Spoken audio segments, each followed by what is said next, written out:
Leukemia merupakan penyakit yang mematikan. Bahkan penyakit ini menyerang tidak memandang usia. Anak di bawah umur sekalipun bisa mengalami kanker darah ini. Maka dari itu, ciri-ciri leukemia yang sudah parah perlu diketahui. Selain makan buah untuk menaikkan trombosit, dengan tidak menyepelekan gejala leukemia, tindakan pencegahan bisa dilakukan sejak dini. Ciri-ciri leukemia bukan hanya dihindari, tetapi juga harus dipelajari sebagai cara mencegah kanker darah. 1. Anemia. Ciri-ciri yang pertama adalah munculnya penyakit anemia atau kurang darah. Ini terjadi akibat kurangnya produksi eritrosit di dalam tubuh. Sedangkan penyebab intinya adalah rusaknya proses metabolisme produksi sel darah merah di area sumsum belakang. Karena gangguan ini, pasien akan mengalami berbagai macam gangguan, seperti asma, pusing kepala, mudah lelah, dan stamina yang menurun.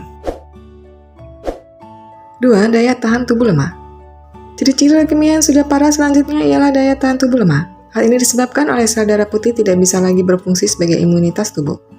Ini alasan mengapa penderita leukemia bisa memicu penyakit akibat virus dan racun yang berbahaya termasuk AIDS. Menurut medis, penyakit leukemia bukan karena sel darah putih berkurang, justru jumlahnya stabil seperti tubuh yang dalam keadaan normal. Ironisnya, sebagian sel-sel tersebut telah rusak.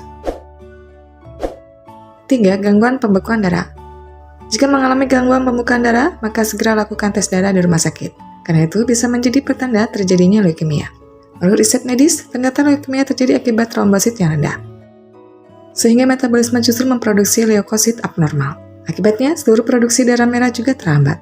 Maka muncul pembekuan darah yang kemungkinan juga memicu leukemia.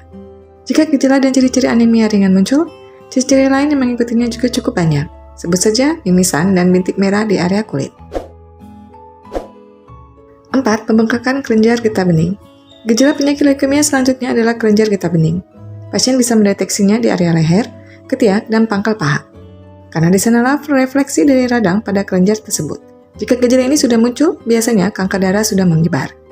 Stadiumnya juga sudah mulai meninggi. Maka dari itu, berhati-hatilah jika leukemia telah menimbulkan radang kelenjar limfoma. 5. Pembesaran hati atau limpa. Selain kelenjar getah bening, gejala radang akibat leukemia lainnya yaitu pembesaran hati atau limpa. Biasanya ini merupakan leukemia yang sudah memasuki masa kronis. Untuk mendeteksinya, silakan raba bagian perut. Jika ada pembengkakan tidak normal, segera rujuk ke rumah sakit. Karena itu merupakan gejala banyak penyakit, termasuk bermasalah dengan kanker darah. Gejala ini muncul akibat pasokan oksigen di dalam hati tidak lagi maksimal.